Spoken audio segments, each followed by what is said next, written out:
সমস্ত সাহাবায়ে কেরাম, খোলাফায়ে রাশিদিন, সাহাবায়ে কেরাম, তাবেঈন, তাবেঈন, আইম্মায়ে মুজতাহিদিন, ইমামগণ যেই পন্থায় দিনকে কায়েম করেছেন পৃথিবীতে, এলায়ে কালিমাতুল্লাহর কাজ করেছেন, যে আমাদেরকে ঠিক সেইভাবেই কাজ করতে হবে।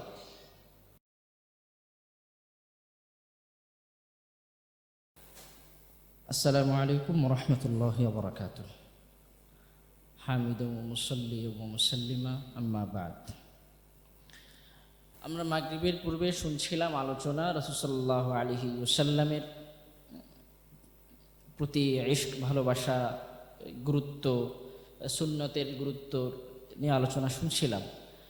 এবং আলোচনার শেষ পর্যায়ে আমরা আলোচনা করছিলাম যে রাসূল সাল্লাল্লাহু আলাইহি ওয়াসাল্লাম যেই দ্বীনের মেহনত তিনি করে গিয়েছেন এবং যেই দ্বীনকে তিনি জমিনের বুকে রেখে গিয়েছেন, সেই দ্বীনের কাজ করা, সেই দ্বীনকে জমিনের বুকে কায়েম করা, প্রতিষ্ঠিত করা, ইলায়ে কালিমাতুল্লাহর কাজ করা, এটা হলো সুন্নতের রাসূল সাল্লাল্লাহু আলাইহি ওয়াসাল্লামকে ভালোবাসার সবচেয়ে গুরুত্বপূর্ণ অংশ। রাসূল সাল্লাল্লাহু আলাইহি ওয়াসাল্লামের দ্বীনকে জমিনের বুকে কায়েম করার, প্রতিষ্ঠা করার পন্থা কী কী, এটা নিয়ে আমাদের মধ্যে অনেক দ্বৈরথ সৃষ্টি হয়, অনেক ইখতিলাফ সৃষ্টি হয়, মত পার্থক্য হয় এবং এটা নিয়ে অনেক মারামারির পর্যায়েও চলে যায়। দেখা যায় একজন বলতেছে রাসূল সাল্লাল্লাহু আলাইহি ওয়াসাল্লামের দ্বীনকে কায়েম করার পন্থা হলো এই, আরেকজন বলতেছে না, রাসূল সাল্লাল্লাহু আলাইহি ওয়াসাল্লামের দ্বীনকে জমিনের বুকে প্রতিষ্ঠা করার পন্থা হলো এই। তো যে যে যার মতো করে কাজ করতেছে এবং দ্বীন জিনিসটা কি, এইটা নিয়েই আমাদের মধ্যে মতবিরোধ। বিশেষ করে আলোচনাটা যেহেতু আমাদের নবীন ভাইদের উদ্দেশ্য করে, তো নবীন ভাইরা যেহেতু ভার্সিটিতে প্রথম তারা এসেছেন, তো তাদের জন্য এই আলোচনাটা একটু মনোযোগ দিয়ে আশা করছি তারা শুনবেন ইনশাআল্লাহ। দ্বীন জিনিসটা কি আসলে, দ্বীনের শাখা প্রশাখা আদৌ রয়েছে কিনা, থাকলে কি কি, কয়টা। যেমন আমরা অনেকেই মনে করি যে দ্বীন মানে হলো শুধুমাত্র আমি নামাজ পড়লাম, আমি ইবাদত করলাম। আবার একদল মনে করে যে না, দ্বীন মানে শুধুমাত্র দাওয়াতের কাজ করা। কেউ কেউ মনে করেন দ্বীন মানে শুধুমাত্র মাদ্রাসায় পড়ানো, মাদ্রাসায় পড়া। কেউ বলেন শুধুমাত্র দ্বীন মানেই হলো শুধুমাত্র এই জিহাদ করা, এটাই। তার মানে বোঝা গেল দ্বীনের সংজ্ঞা এটা এক এক জনের কাছে এক এক রকম মনে হয়। ভাই আমার কথাটা আপনারা ধরতে পারছেন ভাই কথাটা? যারা আমাদের বাইরে দেরি করে আসতেছেন ওনারা কথা মিস করে ফেলবেন। আসি ভাই ইনশাআল্লাহ, দ্রুত বসে পড়ি। আচ্ছা, যেটা বলছিলাম, আসলে দ্বীন জিনিসটা কি, রাসূল সাল্লাল্লাহু আলাইহি ওয়াসাল্লাম যে দ্বীনকে আমাদের জন্য তিনি রেখে গিয়েছেন, সেই দ্বীনের সংজ্ঞাটা কি আসলে, সেই দ্বীনের মধ্যে কি কি জিনিস আছে। এই কথাটা বলার আগে আমি আরেকটা কথা বলি, তাহলে এটা বুঝতে অনেকটা সহজ হবে। যেমন আমরা অনেকে বলি যে বর্তমান রাশিয়ার সমরকন্দ, বুখারা একসময় ইসলামের তীর্থভূমি ছিল বলা যায়, এবং বড় বড় মুহাদ্দিসিনে কেরাম, ইমাম বুখারী থেকে শুরু করে ইমাম তিরমিজি, ইমাম মুসলিম রাহিমাহুল্লাহর মতো বড় বড় ইমামগণ যেখানে তারা জন্মগ্রহণ করেছেন, যেখান থেকে সহিহ বুখারী, সহিহ মুসলিম, সহিহ তিরমিজির মতো আরও বড় বড় হাদিসের কিতাব যেখান থেকে লেখা হয়েছে, সংকলন করা হয়েছে, যেখানে এত দ্বীনের কাজ ছিল, এবং বুখারা সমরকন্দের মধ্যে প্রচুর পরিমাণ উলামায়ে কেরাম ছিলেন।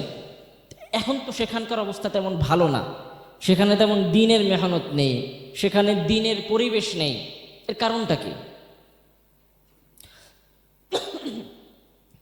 বা স্পেনের কথাই ধরেন, স্পেনে 850 বছর বা একটু কম বেশ হবে, যেখানে আমাদের মুসলিম সাম্রাজ্য ছিল, হ্যাঁ, বা আরও অন্যান্য দেশের কথাই ধরেন, যেখানে একসময় মুসলিমদের খেলাফত ছিল, মুসলিমদের শাসন ব্যবস্থা ছিল। এখন সেখানে ইসলামের কোনো নাম নিশানাই বলা যায়। এর কারণটা কি?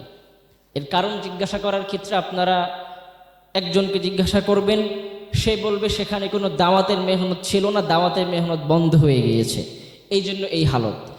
আরেকজনকে জিজ্ঞাসা করবেন, সে বলবে সেখানের মাদ্রাসা বন্ধ হয়ে গিয়েছে, এই জন্য এই হালত।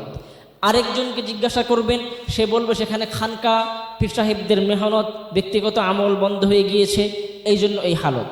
আবার আরেকজনকে জিজ্ঞাসা করবেন, সে কিন্তু বলবে সেখানে মানুষজন জিহাদ ছেড়ে দিয়েছে, এই জন্য এই হালত। তার মানে বোঝা গেল এক একজন এক এক কারণ বলবে, কারণ এক একজনের কাছে দিনের সংজ্ঞাটা এক এক রকম মনে হয়। কেউ মনে করেন শুধু দিন মানে শুধু আমি ব্যক্তিগত আমল করব। কেউ মনে করেন দিন মানে আমি শুধু জিকির আজগার করব। কেউ মনে করেন দিন মানে আমি শুধু দাওয়াতের কাজ করব। কেউ মনে করেন আমি শুধু জিহাদের কথা বলবো, জিহাদ করবো, এটাই মানে দিন। অন্য সব কিছু দিনের ব্যাপারে তুচ্ছ, গণ্য। এই ভাবনাটা সম্পূর্ণ ভুল ভাবনা। রাসূল সাল্লাল্লাহু আলাইহি সাল্লামের দিন হলো একটা গাছের মতো। এটা কি ভাই? ভাই আমার কথা খেয়াল করতেছেন? আর দিন সাজারা, দিন হলো একটা গাছের মতো। একটা গাছের মধ্যে যেমন অনেক ধরনের ডালপালা থাকে, কোনো ডাল থাকে ওপরে, কোনো ডাল থাকে নিচে, কোনো ডাল থেকে মজবুত, কোনো ডালে ফল হয়, কোনো ডালে ফল হয়ই না, কোনো ডালে ফুল ধরে ফুল হয়, কোনো ডালে ফুল হয় না, এমনটাই তো ভাই। তো ওই সেই সবগুলো ডাল নিয়ে তো একটা গাছ, নাকি ভাই? কথা বুঝতেছেন? সবগুলো ডাল নিয়েই তো একটা গাছ। আলোচনার পরে ইনশাআল্লাহ আপনাদেরকে প্রশ্ন করব। তো দিন যেহেতু একটা গাছের নাম, এই গাছের মধ্যেও তো অনেকগুলো ডালপালা আছে। এর একটা গাছের নাম হলো জিহাদ, আরেকটা গাছের নাম তাসকিয়া, আত্মশুদ্ধি, ব্যক্তিগত আমল, আরেকটা গাছের নাম দাওয়াতের কাজ করা, আরেকটা গাছের নাম মাদ্রাসায় পড়া বা দ্বীনি ইলম শেখা, কোরআন হাদিস শেখা। এই সবগুলো মিলে হলো একটা দিনের সমষ্টি। কোনো একটাকে তুচ্ছ মনে করে, কোনো একটাকে ছোট মনে করে দিনদার হিসেবে দাবি করা বা দিন প্রতিষ্ঠা করার স্বপ্ন দেখা, এটা অলীক স্বপ্ন হবে। কেউ যদি মনে করে আমি শুধু দাওয়াতের কাজের মাধ্যমে আল্লাহর জমিনে আল্লাহর দিনকে কায়েম করব, তার স্বপ্ন কখনো বাস্তবায়ন হবে না। কেউ যদি মনে করে আমি শুধু মাদ্রাসায় পড়িয়ে দিন কায়েম করব, তার সে স্বপ্ন কখনো বাস্তবায়ন হবে না। কেউ যদি মনে করে শুধু খানকার মাধ্যমে, শুধু জিকির আজগারের মাধ্যমে, ব্যক্তিগত ইবাদতের মাধ্যমে আমি একেবারে পুরো পৃথিবীতে আমি দিন কায়েম করে ফেলবো, অসম্ভব ব্যাপার। ঠিক তদ্রূপ কেউ যদি মনে করে আগের সবগুলো কাজ বাদ, শুধু জিহাদের মাধ্যমে আমি দিন কায়েম করে ফেলবো, এটাও একটা অনেক স্বপ্ন। ভাই আমার কথাটা বুঝতে পারছেন? এটাও কি হবে ভাই? একটা অলীক স্বপ্ন। এই জন্যই উলামায়ে কেরাম বলেন দাওয়াত, তালিম, তাসকিয়া, জিহাদ সবগুলো একটা দিনের সমষ্টি। কিন্তু ওই যে একটা গাছের মধ্যে যেমন একটা গাছ একটা ডাল থেকে অনেক ওপরে আর একটা ডাল থেকে একটু নিচে, এরকম দিনের ডালপালার মধ্যেও উপরে নিচ আছে। যেমন হাদিসের মধ্যে আছে ওয়াজাররাতু সানামিহি আল জিহাদ, দিনের গাছের সর্বোচ্চ চূড়া বা সর্বোচ্চ ডালটা হলো জিহাদ, সর্বোচ্চ ডালটার নাম জিহাদ। এর নিচে আছে তালিম, তাসকিয়া, জিহাদ, যাই ধরেন। কিন্তু কোনো ডালকে কেটে ফেলে সেই গাছকে পরিপূর্ণ গাছ দাবি করা যাবে? আমার কথাটা বুঝতে পারছেন ভাইরা? বুঝতে পারছেন কথাগুলো মাথায় নিয়ে কেন দরকার? যেহেতু এখন আসলে অনলাইনের যুগ, আমরা বেশিরভাগই আসলে দিন শেখা পছন্দ করি অনলাইনে গিয়ে। অফলাইনে কোনো আলেমের সোহবতে গিয়ে পরিপূর্ণভাবে দিন শেখার আসলে আমাদের এখন অভ্যাস নেই, বা আমাদের এখন আসলে সময়ও হয় না। এটা একটা ভুল কথা, আমি এই বিষয়ে ইনশাআল্লাহ সামনে আলোচনা করব। কিন্তু হয় কি, অনলাইনে দিন শিখতে গিয়ে এই ফিতনায় আমাদের পড়তে হয়। কারণ অনলাইনে তো এক একটা সার্কেলের মতো। তো দেখা যাবে আমার টাইমলাইনের মধ্যে যাদের পোস্ট বেশি আসে, তারা যদি শুধু দাওয়াতের কাজ করে, তা আমার মাথায় শুধু ঢুকে যাবে শুধু দাওয়াতের নামে জিহাদ দিন। আমার টাইমলাইনে শুধুমাত্র জিহাদের পোস্ট আসে, আমি মনে করব শুধু জিহাদের পোস্ট করাই, শুধু জিহাদের কথা বলাই দিন। আমার টাইমলাইনে যদি শুধুমাত্র খানকাওয়ালাদের, পীর সাহেবদের কথা আসে, তাদের বিভিন্ন বাণীসমূহ আসে, আমি মনে করব শুধুমাত্র ব্যক্তিগত আমল করাই দিন। এই জন্য ওই চিন্তা ভাবনা যাতে আমাদের মধ্যে না আসে, এই জন্য আলোচনার শুরুতে আমি দিনের সংজ্ঞাটা বললাম। ভাই দিন মানে কি বুঝতে পারছেন? দিন মানে বুঝছেন? দাওয়াত, তালিম, তাসকিয়া, এরপরে কি ভাই? জিহাদ। এই সবগুলো নিয়ে দিন। কোনো একটাকে ছোট মনে করে, কোনো একটাকে কম করব, এটা মনে করে দিনদার দাবি করা যাবে না, দিন কায়েম করার স্বপ্ন দেখা যাবে না। এটা হলো এক নম্বর কথা। নাম্বার 2, তাহলে এখন আমি দিন কায়েম করব কিভাবে? আমি কোন পন্থায় দিন কায়েম করব? যেই পন্থায় রাসূল সাল্লাল্লাহু আলাইহি ওয়াসাল্লাম দিন কায়েম করেছেন পৃথিবীতে, এবং তার পরবর্তী যুগে সমস্ত সাহাবায়ে কেরাম, খোলাফায়ে রাশিদিন, সাহাবায়ে কেরাম, তাবেঈন, তাবেঈন, আইম্মায়ে মুজতাহিদিন, ইমামগণ যেই পন্থায় দিনকে কায়েম করেছেন পৃথিবীতে, এলায়ে কালিমাতুল্লাহর কাজ করেছেন, যে আমাদেরকে ঠিক সেইভাবেই কাজ করতে হবে। নতুনভাবে আবিষ্কৃত কোনো পন্থায়, আমাদের মন গড়া কোনো ভাবনায়, আমাদের মন গড়া কোনো পদ্ধতিতে আমরা আসলে 1000 বছর আমরা শুধু চেষ্টা করতেই পারবো দিন কায়েমের, বা আল্লাহর জমিনে দিনকে বাস্তবায়ন করার, মানুষকে দিনদার করার, পরিবারকে, সমাজকে, রাষ্ট্রকে দিনের উপর ওঠানোর জন্য আমরা শুধু বৃথা মেহনত করেই যাব। দিন শেষে কোনো ফল আসবে না। কি আসবে না ভাই? দিন শেষে কোনো ফল আসবে না। বিশেষত আমাদের এই যে যুবক ভাইরা, যারা সদ্য যুবক হয়েছেন, তরুণ, একেবারে টকবগে, রক্ত টকবক করে, এই অবস্থায় আসলে অনেক ভুল সিদ্ধান্ত হয়। এই অবস্থায় ভুল সিদ্ধান্ত হয় অনেক ক্ষেত্রে, পড়ালেখা নিয়েও, বিয়ে শাদী নিয়েও, চাকরি বাকরি নিয়ে, সব কিছু নিয়েই এই রক্ত গরম একটা বয়স। এবং এবং আমাদের বড়রা বলেন যে 20 থেকে 30 বা এরকম বেশ হবে। এই বয়সটা হলো খুবই একটা গুরুত্বপূর্ণ সময় এবং খুবই সেন্সিটিভ একটা সময় থাকে। এই সময়ের মধ্যে হয়তো কেউ ভুল সিদ্ধান্ত নেয়, যেই ভুল সিদ্ধান্তর ফল, কুফল থাকে, আজীবন ভোগ করতে হয়। আবার এই সময়ের মধ্যে হয়তো কেউ ভালো সিদ্ধান্ত নেয়, যে সিদ্ধান্তের সুফল সে আজীবন ভোগ করে। এই জন্য আমরা যেহেতু সবাই এই 20 থেকে 30, 15 থেকে 20-30-এর মধ্যের বয়সের মধ্যে আমরা আছি, এই জন্য আমরা এই সময়টাকে আমরা যদি একটু গুরুত্ব না দিই, একটু সাবধানে আমরা যদি পা না ফেলি, তাহলে আমাদের আজীবন পস্তাতে হবে সব কিছু নিয়ে। যেমন আমরা অনেকে দিনে ফিরি, তো ইদানিংকালে তো অনেকে দিনে ফিরেন অনলাইনের মাধ্যমে, বিভিন্ন জনের পোস্ট পড়ে বা ইউটিউবে বিভিন্ন শায়েখদের বয়ান শুনে, নাকি ভাই? এটাই তো হয়। এখন তো আসলে ওই আমাদের পীর সাহেবদের খানকায় গিয়ে বা কোনো আলেমের সোহবতে দীর্ঘদিন থেকে দিনের পথে ফেরার ইতিহাস একটু খুবই কম। এখন বেশিরভাগ যুবকরা দিনে ফেরেন অনলাইনে, ইউটিউবে কোনো শায়েখদের বয়ান শুনে অথবা ফেসবুকে কোনো শায়েখদের পোস্ট পড়ে।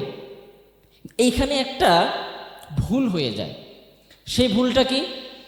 তো দেখা যাবে আমি যার বয়ান শুনে দিনে ফিরলাম, আমি যার পোস্ট পড়ে দিনে ফিরলাম, আমার কাছে মনে হয় সেই দিনের জন্য সর্বসেবা। তার চিন্তাধারা, তার মানহাজ মাসলাক, তার কথাবার্তাই দিনের সব। এর বাইরে সব কিছু ভ্রান্ত। ভাই আমার কথাটা ধরতে পারতেছেন? আমি কিন্তু এখান থেকে প্রশ্ন করবো, কিন্তু পয়েন্ট আকারে প্রশ্ন হবে, এই জন্য আমি পয়েন্ট আকারে বলতেছি আমি, ইনশাআল্লাহ, এবং পুরস্কারও দেওয়া হবে ইনশাআল্লাহ।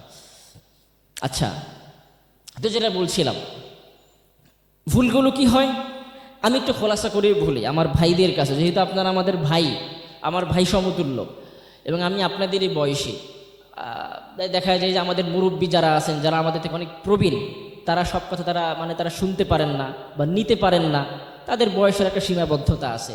বা যারা আমাদের থেকে যারা অনেক ছোট, তারা সব কথা তারা বুঝবেনও না আমাদের সব কথা। আমরা যেহেতু সমবয়সী, আমাদের চিন্তার মধ্যেও অনেক মিল রয়েছে, এই জন্য এত দূর আসা ঢাকা থেকে আসলে কষ্ট করে, এগুলো বলা দরকার আপনাদের সামনে।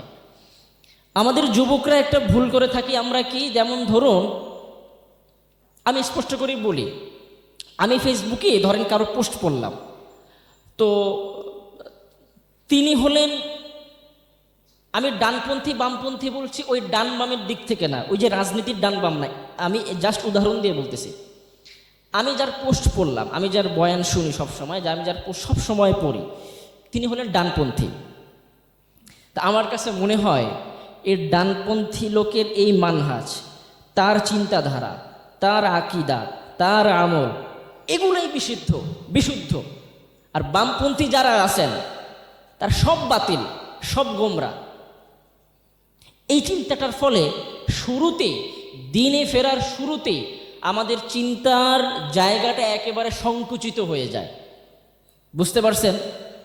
আরও খোলাসা করে বলি যান, আমি এমন এক লোকের পোস্ট পড়লাম, ধরেন এমন লোকের পোস্ট পড়েই এমন লোকের সেমিনারে গিয়ে সবসময় বয়ান শুনি, যিনি একটা নির্দিষ্ট আকীদা লালন করেন বা একটা মানহাজ মাসলাক ফলো করেন একটা আদর্শে, আমি মনে করি যে তার আদর্শটাই সঠিক, বাকি সব আদর্শ তিনি যেই কথাগুলো বলতেছেন সেটাই সঠিক, বাকি সব বাতিল। ফলে কি হয়, ওই মানহাজ মাসলাকের বিরুদ্ধে যারাই পোস্ট করবে, তিনি যত বড় আলেম হন না কেন, আমি মাত্র সদ্য তরুণ বয়সী, আমার ফরজ পরিমাণ ইলমও শেখা হয় নাই, আমি বিশুদ্ধভাবে কোরআনও পড়তে পারি না, আমি গিয়ে ওই যে বামপন্থী বা ডানপন্থী লোকের পোস্টে গিয়ে আমি অত্যন্ত বাজে ভাষায় কমেন্ট করে বসতেছি এবং খারাপ ভাষা আমি গালিগালাজ করতেছি। এটা হয় কি না ভাই? হয়। এটা আমি আরও খোলাসা করে বলি, আমাদের অনলাইনে একটা সার্কেল আছে, অনেকগুলো সার্কেল থাকে, একেবারে প্রচণ্ড মারামারি হয়। কেউ বলে আমি দেওবন্দি, কেউ বলে আমি আসারি, কেউ বলে আমি সালাফি, কেউ বলে আমি কওমি, কেউ বলে আমি আলিয়ার। এই যে অনেকগুলো সার্কেল আছে না আমাদের মধ্যে, এই সার্কেলগুলোর যে একটা মারামারি হয় অনলাইনে, তীব্র মারামারির পর্যায়ে চলে যায়। এমনকি সদ্য দিনে ফেরা তরুণ যে আকীদার সূক্ষ্ম বিষয়ে জানা তো দূরের কথা, ফরজ পরিমাণ ইলমও জানা নাই, সূরা ফাতিহাতেও তার অসংখ্য ভুল আছে। এই যুবকও গিয়ে দেখা যায় আরেক মানহাজের আরেক আকীদার লালনকারী আলেমের কোনো দালিলিক পোস্টে গিয়েও সে খারাপ ভাষায় সে গালি দিয়ে বসতেছে যে আপনি তো অমুক, আপনি তো অমুক, আপনি তো দেহবাদী, আপনি তো জাহমি, আপনি তো খারিজি। ভাই আপনারা এগুলো জানেন না? এগুলো তো অনলাইনে হয় এগুলা। অথচ আমাদের আদর্শ হওয়ার কথা ছিল কি? আমাদের সামনে দুইটা উসুল হওয়ার কথা ছিল, সামনে রাখার কথা ছিল মাত্র দুইটা উসুল, যেটা স্বয়ং আল্লাহ তাআলা বলে দিয়েছেন, মুহাম্মাদুর রাসূলুল্লাহ ওয়াল্লাযীনা মাআহু আশিদ্দাউ আলাল কুফফার রুহামাউ বাইনাহুম। মুহাম্মাদুর রাসূলুল্লাহ সাল্লাল্লাহু আলাইহি ওয়াসাল্লাম এবং সাহাবায়ে কেরামদের আদর্শ ছিল মাত্র দুইটা, তাদের উসুল ছিল দুইটা উসুল। এক নম্বর উসুল আশিদ্দাউ আলাল কুফফার, তারা কাফেরদের ব্যাপারে ছিলেন সবচেয়ে কঠোর। যারা দ্বীনের শত্রু, আমার রবের শত্রু, আমার নবীর শত্রু, তাদের ব্যাপারে তাদের কোনো ছাড় ছিল না। শরিয়ার সীমাবদ্ধতার ভেতরে থেকে তাদের ব্যাপারে তারা বিন্দুমাত্র ছাড় দিতেন না। বুঝতে পারছেন কথা আমার ভাই? এটা হলো এক নম্বর উসুল। কি? আশিদ্দাউ আলাল কুফফার, কাফেরদের ব্যাপারে হতে হবে সবচেয়ে বেশি কঠোর, কোনো ছাড় নাই শরিয়ার সীমাবদ্ধতার ভিতরে থেকে। দুই নম্বর উসুল কি? রুহামাউ বাইনাহুম, কিন্তু যারা মুসলমান ছিলেন তাদের পরস্পরের মধ্যে ছিল হৃদ্যতা, মহব্বত, ভালোবাসা। আমরা কি পরের উসুলটা বুঝতে পারছি ভাই? পরের উসুলটা কি বলা হয়েছে? যারা শুধুমাত্র দেওবন্দি আমরাই ভাই আর সব ভাই না, যারা শুধুমাত্র সালাফি আমরাই ভাই, যারা শুধুমাত্র কওমিতে পড়ুয়া আমরাই ভাই, যারা শুধুমাত্র আলিয়ায় পড়ুয়া আমরাই ভাই, বাকি সব কাফের। উসুল তো দুইটা ভাই, লা ইলাহা ইল্লাল্লাহ মুহাম্মাদুর রাসূলুল্লাহ, এই কথার সাক্ষ্য যার দিলের মধ্যে আছে যে এখনো ঈমানদার। এবং উলামায়ে কেরাম বলেন যেই বেদাতি এখনো ঈমানের মধ্যে আছে, বেদাত তো দুই ধরনের, বেদাত ফিল আমাল, বেদাত ফিল আকীদা। একটা হলো কিছু বেদাত হলো এগুলো আপনার সব আমলগত বেদাত, তা আমলটা বেদাতি কাজ হচ্ছে, কিন্তু আকীদা বেদাত না। আকীদায় সে মুসলমান, সে আকীদায় মুসলমান, বেদাতিকেও আমাকে ভাই বলতে হবে। সে কি ভাই? সে আমার ভাই কি না? কিন্তু আমরা তো দূরের কথা, আমার কাছা মানে আমাদের মতো দিনদার ভাই, সে অন্য মানহাজের, সে অন্য মাসলাকের, অন্য আকীদার, আমি তাকে একেবারে দিন থেকেই দূরে সরিয়ে দিচ্ছি, আমি তাকে ভাই মনে করতে পারছি না। আমার সার্কেল তো দূরের কথা, আমি তাকে ভাই মনে করি না। এই জন্য একেবারে শুরুর কথা, এই জন্য যুবকদের জন্য আমাদের অত্যন্ত গুরুত্বপূর্ণ বিষয় আসলে দিন বলতে আমরা কি বুঝি। আমরা হুজুর সাল্লাল্লাহু আলাইহি ওয়াসাল্লামের মানহাজ মাসলাক বলতে আসলে আমরা কি বুঝি? অনেকেই বলি যে আমি হুজুর সাল্লাল্লাহু আলাইহি ওয়াসাল্লামের মানহাজ মাসলাক অনুসরণ করি। এবার হুজুর সাল্লাল্লাহু আলাইহি ওয়াসাল্লামের মানহাজ মাসলাক কি ছিল? এটাই তো ছিল তার মানহাজ মাসলাক, আশিদ্দাউ আলাল কুফফার রুহামাউ বাইনাহুম। আজকে হয়ে গেছে উল্টো, আজকে হয়ে গেছে রুহামাউ আলাল কুফফার রুহামাউ বাইনাহুম। আজকে হয়ে গেছে যারা কাফের এদের সাথে আমাদের সখ্যতা, হৃদ্যতা, মহাব্বত সব কিছু। আমাদের যারা মুসলমান ভাই, আমাদের দিনদার ভাই, তাদেরকে আমরা দূরে সরিয়ে দিচ্ছি, তাদের সাথে আমাদের কোনো মহাব্বত নাই। এমনটা করা যাবে ভাই? ভাই এমনটা করা যাবে? এই জন্য যেটা বলছিলাম, অনলাইনে যাবেন, অনলাইনে দেখবেন এমন অনেক মারামারি চলে, অমুক সার্কেলের সাথে অমুক সার্কেলের, অমুক মানহাজের সাথে অমুক মানহাজের। অনুগ্রহ করে যতক্ষণ পর্যন্ত আপনার ফরজ পরিমাণ ইলম শেখা না হবে, ততক্ষণ পর্যন্ত আপনি এই সমস্ত ক্যাচাল থেকে আপনি দূরে থাকবেন। এটা আপনার না হলে এটা আপনার ইমানের জন্য ক্ষতি, আপনার আমলের জন্য ক্ষতি। ভাই এটা ক্ষতি কি না ভাই? এটা ক্ষতি না বলেন? এটা ক্ষতির বিষয় তো। এটা সূক্ষ্ম সূক্ষ্ম বিষয়গুলোতে, ইসলামের সূক্ষ্ম সূক্ষ্ম বিষয়, উচ্চতর বিষয় ইখতিলাফ হবে। এটা তো সেই সাহাবায়ে কেরামদের যুগ থেকেই চলে আসতেছে। দ্বীনের বিভিন্ন বিষয়ে, মাসালার বিভিন্ন বিষয় ইখতিলাফ, এটা তো স্বয়ং সাহাবায়ে কেরামের যুগ থেকে চলে আসতেছে। স্বয়ং সাহাবায়ে কেরামের যুগে কি হুজুর সাল্লাল্লাহু আলাইহি ওয়াসাল্লামের ইন্তেকালের পরে স্বয়ং সাহাবায়ে কেরামের যুগে পুরো বিশ্বের সবাই কি একজন সাহাবীর ফতোয়াকে মানতেন? এক এক অঞ্চলের জন্য এক এক মুফতি সাহেব ছিলেন সাহাবায়ে কেরাম। বসরার জন্য ছিলেন একজন, কুফার জন্য একজন, মক্কার জন্য একজন, মদিনার জন্য একজন ছিলেন। এবং সেই সাহাবায়ে কেরামের ফতোয়াই ওই অঞ্চলের মুসলমানরা মানতেন। অন্য অঞ্চলের সাহাবায়ে কেরামের ফতোয়া ওই অঞ্চলের মুসলমানগণ মানতেন। মানে মাসালাগত ইখতিলাফ, দ্বীনের বিভিন্ন বিষয় ইখতিলাফ তো সেই স্বয়ং সাহাবায়ে কেরামের যুগ থেকে চলে আসতেছে, যদি এখনকার যুগের কথা না। আমার তো মনে হয় স্বয়ং ইমামে আজম আবু হানিফা, ইমাম মালিক, ইমাম আহলে সুন্নাহ, ইমাম আহমদ, ইমাম শাফিঈ, তাদের মতো ইমামগণ যদি এই যুগে বেঁচে থাকতেন, আমরা অনলাইনে মনে হয় তাদেরকেও কাফের বানিয়ে দিতাম। আমি যে ইমামকে ফলো করি, আমি বলতাম অন্য ইমাম কাফের হয়ে গেছে, অন্য ইমাম জাহামি হয়ে গেছে, অন্য ইমাম খারিজি হয়ে গেছে, বলতাম না আমি? আমাদের যুগের অবস্থাতে এটাই চলতেছে। অথচ ইমামদের মধ্যে ইখতিলাফের একটা পার্থক্যটা বলি, মানে তাদের মধ্যে এত ইখতিলাফ থাকা সত্ত্বেও কি পরিমাণ তাদের মধ্যে হৃদ্যতা ছিল। মাসআলাগত বিষয়ে সবচেয়ে বেশি মতবিরোধ বলেন তো কাদের মধ্যে? বলতে পারবেন? ইমামে আজম আবু হানিফা এবং ইমাম শাফি রাহিমাহুল্লাহর মধ্যে এতটাই পার্থক্য যে অনেক বিষয় এমনও হয়, এক ইমাম বলতেছেন, একজন বলতেছেন এটা ফরজ, আর একজন বলতেছেন এটা হারাম। একজন বলতেছেন এটা নামাজে না পড়লে, এটা নামাজে না করলে নামাজই হবে না, আরেকজন বলতেছেন এটা করলে নামাজ হবে না। এবং বেশিরভাগ মাসালায় ইমাম আজমের মধ্যে এবং ইমাম শাফি রাহিমাহুল্লাহর মধ্যে ইখতিলাফ, এবং পুরোদমে ইখতিলাফ, একেবারে উল্টো। তবুও ইমাম শাফি রাহিমাহুল্লাহ ইমামে আজমের ব্যাপারে এই মন্তব্য করতেছেন যে তোমরা দেখতেছো না, এই যে পিলারটা, এই পিলারটা তো বানানো সিমেন্ট ইট বালু দিয়ে, একেবারে সচক্ষে দেখতেছি আমি। ইমামে আজম যদি বলেন, তিনি যদি দাবি করেন যে না এই পিলারটা বানানো স্বর্ণ দিয়ে, আমি এই কথা বিশ্বাস করি। ইমামে আজম যুক্তি দিয়ে তিনি এটা প্রমাণ করে ছাড়বেন যে এই পিলারটা স্বর্ণ দিয়ে তৈরি। মানে একজন ইমামের আরেকজন ইমামের প্রতি কি পরিমাণ শ্রদ্ধা ছিল, ভালোবাসা ছিল, হৃদ্যতা ছিল। আমাদের সেই মহাব্বতটা কোথায় গেল? দিনই ভাই, তিনিও নামাজ পড়েন, তারও কিবলা এক, তিনিও এক আল্লাহ বিশ্বাস করেন, তিনিও মুহাম্মদ সাল্লাল্লাহু আলাইহি ওয়াসাল্লামকে আখিরি রাসূল হিসাবে স্বীকার করেন, তিনিও ফরজ বিধান হিসাবে অস্বীকার করেন না, হারামকে হারাম মানেন, হালালকে হালাল মানেন। সূক্ষ্ম সূক্ষ্ম কিছু বিষয় ইখতিলাফ, আমরা তাকে তাকফির করে দিচ্ছি, কাফের বানিয়ে দিচ্ছি, জাহামি বলে দিচ্ছি, খারিজি বলে দিচ্ছি, জাহামি বলে দিচ্ছি। মানে এই যে আমাদের মধ্যে বিভিন্ন ইখতিলাফ, এটা দিন শেষে আমাদের আমলেরই ক্ষতি করে, আমাদের দ্বীনেরই ক্ষতি করে, অন্য কিছু না। এটা হলো আমার 1 নম্বর পয়েন্ট। যে আমাদের যারা ফ্রেশার ভাই যারা আছেন, একেবারে সদ্য যারা ভার্সিটিতে ভর্তি হয়েছেন এবং যারা তরুণ আছেন, তারা এই জিনিসটা চেষ্টা করবেন অনলাইনে যে কোনো ক্যাচাল থেকে সূক্ষ্ম বিষয় ইখতিলাফ, যেগুলোতে ইখতিলাফ করতেছেন আমাদের ওলামায়ে কেরামগণ, তারা করেন অনলাইনে, তারা ইখতিলাফ করেন, কোনো সমস্যা নেই, তারা করবেন। আমাদের কাজ হলো কি, এই ব্যাপারে মাওলানা আব্দুল মালিক সাহেব উনি একটা সুন্দর পরামর্শ দিয়েছেন যে আমাদের তো অনেকে প্রশ্ন করে বসি যে হুজুর আপনাদের মধ্যে এত সমস্যা, আপনাদের মধ্যেই এত পার্থক্য, তা আমি কাকে মানব বলেন না? এটা মূলত একটা শয়তানের ধোঁকা থেকে আগত একটা প্রশ্ন। এটা একটা সুন্দর সমাধান দিয়েছেন তিনি।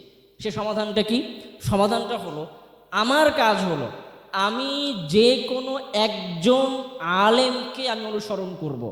এখন আমি কাকে বাছাই করব? এটার ব্যাপারে তিনি বলেন যে দেখেন, আমি যখন আমার সন্তানকে স্কুলে ভর্তি করাতে চাই, মাদ্রাসায় ভর্তি করাতে চায়, তখন আমি বাছাই করি না যে কোন মাদ্রাসাটা ভালো, কোন স্কুলটা ভালো।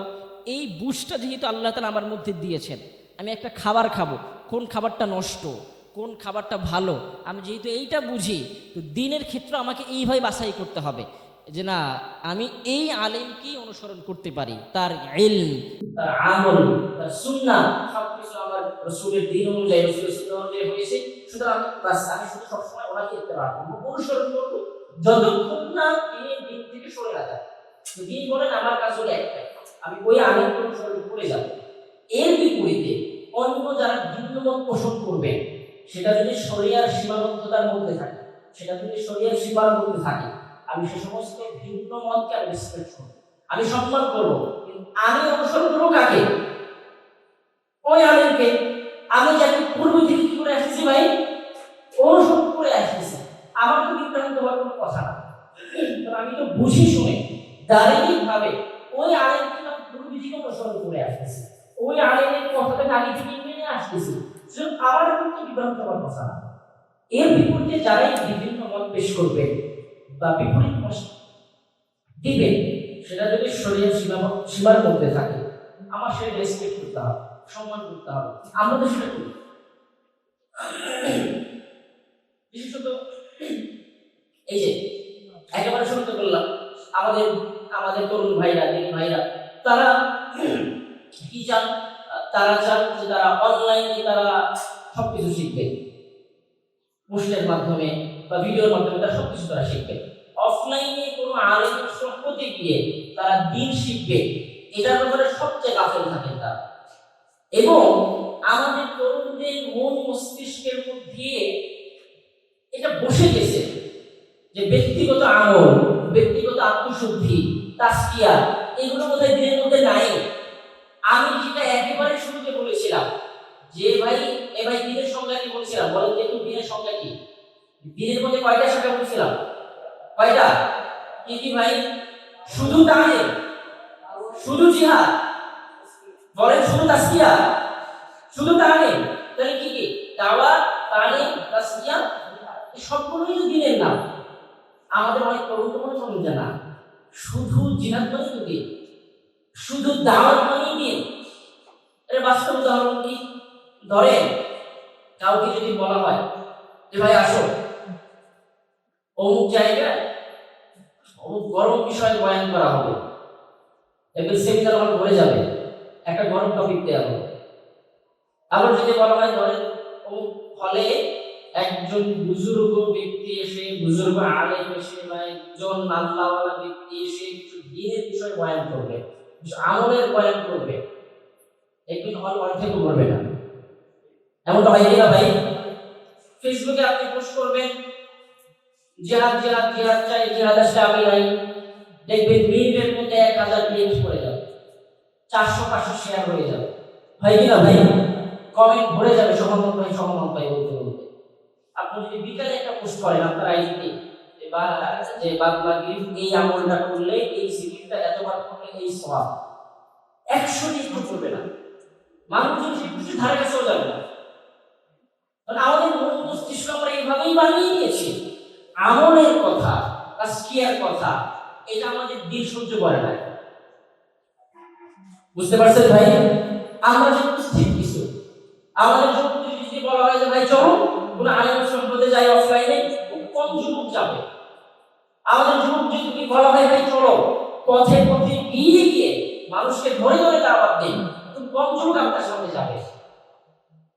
কিন্তু ওনাদের যদি বলেন এরকম ঠান্ডা এসি রুমের মধ্যে গরম কিছু আলোচনা শুনবো, হলরুম ভরে যাবে।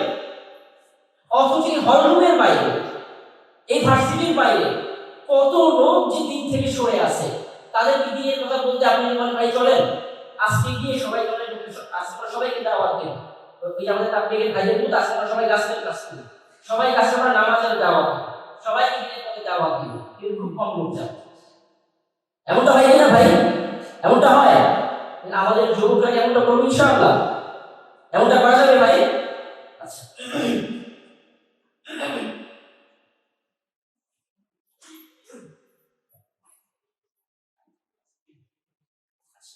আমাদের আমার মনে হয় আর কি প্রশ্নোত্তর পর্ব আমাদের শুরু হবে। আমি 5 মিনিট আমার আলোচনা আমি শেষ করি। 5 মিনিটের মধ্যে আমি বেশ কিছু গুরুত্বপূর্ণ বলতে চাচ্ছি যে আমাদের সাথে নবীন ভাই উদ্দেশ্যে।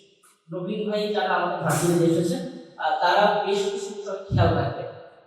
এর মধ্যে 1 নম্বর বিষয় হলো ফ্রেন্ড সার্কেল। ফ্রেন্ড সার্কেল হলো এমন একটা জিনিস যেটা হয়তো আপনাকে জান্নাতের দিকে নিয়ে যাবে অথবা আপনাকে একেবারে জাহান্নামের দিকে নিয়ে যাবে। ফ্রেন্ড সার্কেল যদি ভালো হয় আপনার সবকিছু ভালো থাকবে, আপনার ঈমান, আপনার আমল, এমনকি আপনার স্বাস্থ্য ভালো থাকবে।